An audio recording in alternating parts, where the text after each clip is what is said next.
Dr. Tan Wu Meng.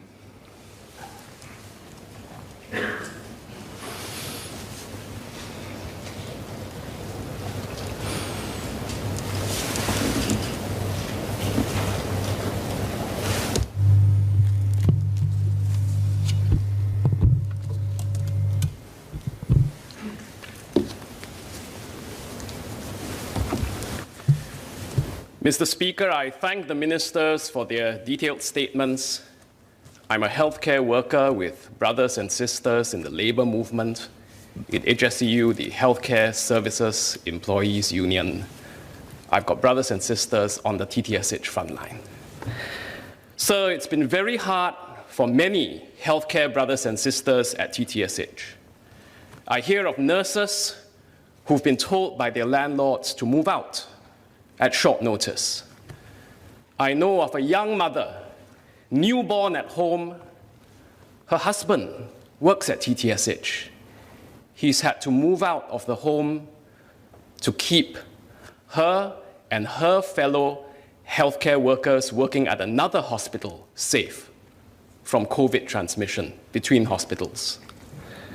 Can I ask the ministers, what is being done to help affected TTSH workers, nurses who can't find a place to stay, healthcare workers who can't find a Grab or a taxi to bring them to the hospital or to take them home after a shift, families who have been separated by necessary COVID precautions, who need help with childcare, help with getting the kids to continue in school.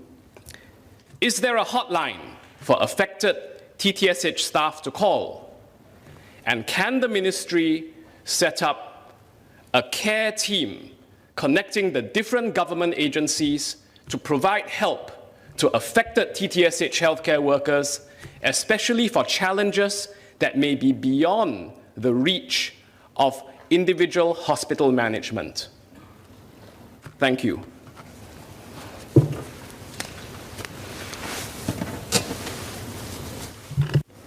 Sir, I thank Dr. Tan for raising this issue. In fact, indeed, this is a very worrisome trend.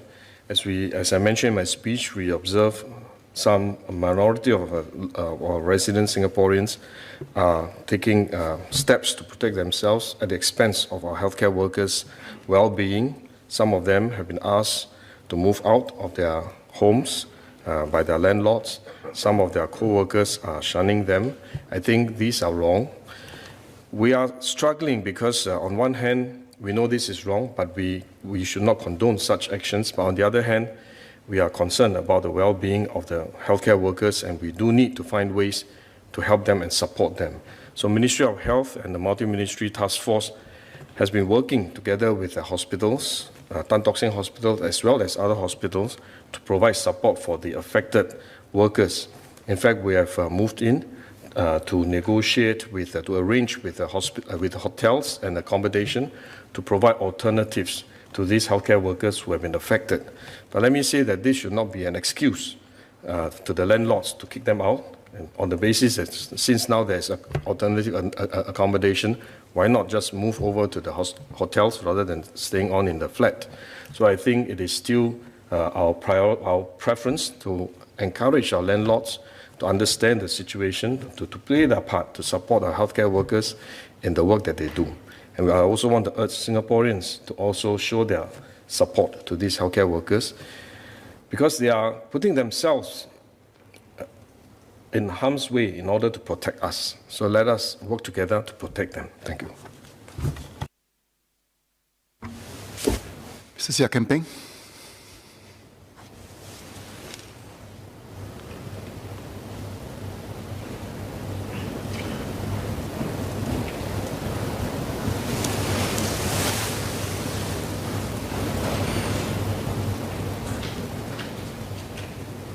Mr. Speaker, first I want to thank the two ministers for their comprehensive statements, and certainly I think all of us want to thank all the healthcare workers for continuing to protect all of us, given that this COVID-19 will continue to throw more curveballs at us.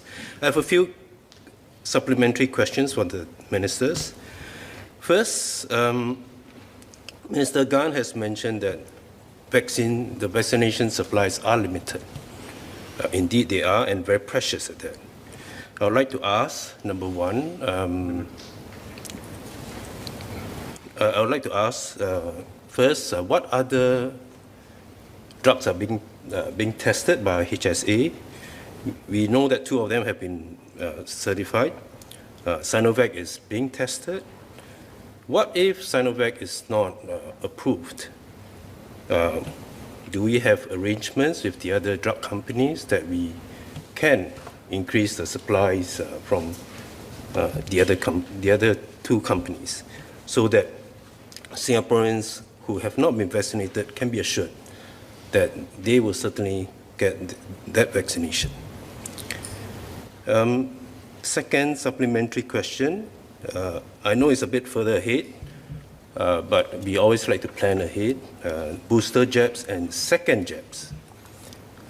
Soon, those of us who have had our jabs, 1 year will be up. What next? And the third supplementary question is, I think it's a matter I would like to know, what is the all-in cost for each vaccination that is given? I think it's important that every Singaporean and everyone who's working here knows how much you're spending to get all of us safe. And that leads me to the last question, which is about, Mr. Lawrence Wong talked about the implications, the overall costs of all this. I think all of us, whether in government, business, and public consumers, we need to expect that all this, there are consequences. That at the end of the day, somebody has to pay for all this. I think it's consumers, public would probably also have to expect that certain costs will have to go up. I think we just need to be prepared for all this. Business need to absorb, need to find ways to work around some of these. Government, I'm sure, will continue to help subsidize some of these, but I think the public and the consumers too need to think about what are the implications for all of us as all of us are in this together. Thank you.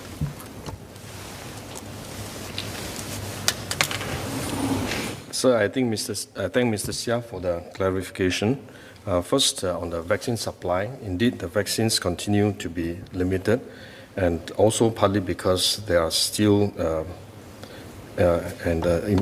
resurgence of new cases every day in many other countries, and therefore global supply of vaccines are limited, and not just the quantity but also logistics are challenging.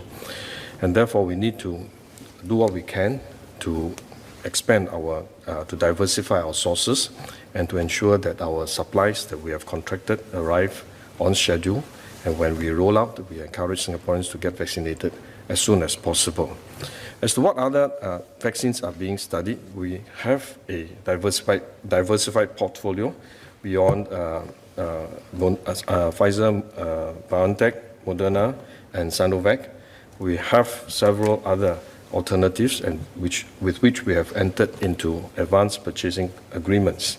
But I'm not at liberty to share the details because many of these agreements contain confidentiality clauses that limit our capability, our ability to share details. But as and when these contracts materialize, as and when we are able to supply and to deploy these vaccines, we will share more details with fellow Singaporeans.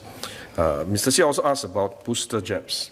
As I mentioned, let's focus on the current vaccine rollout, but I understand that some Singaporeans are anxious and want to know, should the booster jab be required, what are we going to do about it? Let me share that we have put in place a planning team to look at how we can deploy booster shots starting probably next year, towards the end of the year or beginning of next year. So the operational plans are being drawn up, and we will be able to deliver booster jabs if it becomes necessary. At the end of the day, it may turn out to be similar to the flu jabs that we get every year. Because of the variants, because of the different virus and bacteria that we are confronting, so we may need to continue to have booster jabs for our flu vaccines. And similarly, for COVID-19, it may come a day that we have to continue to have regular booster jabs. And we are putting in place plans to operationalize that. In terms of the cost of vaccination, it varies from vaccine to vaccine. And actually, a significant part of the cost is not in the vaccine itself, but in the logistic of it. The cost in organizing the vaccination centers, mobilizing the healthcare professionals, providing support for vaccine recipients, and all these are costly. But if you compare with the cost of the impact on lives, on our livelihoods, I think it is a small price to pay, and we need to continue to prepare ourselves and to focus on the vaccination program. Roughly, it may cost about, this is off the top of my head, and I need to verify that. Off the top of my head, roughly it costs about $100 per vaccine, per regimen, and it will include some of these peripheral costs. And so it is not cheap, but it is important for us to continue to press on with the vaccination program to minimize the cost on the economy and the cost of lives.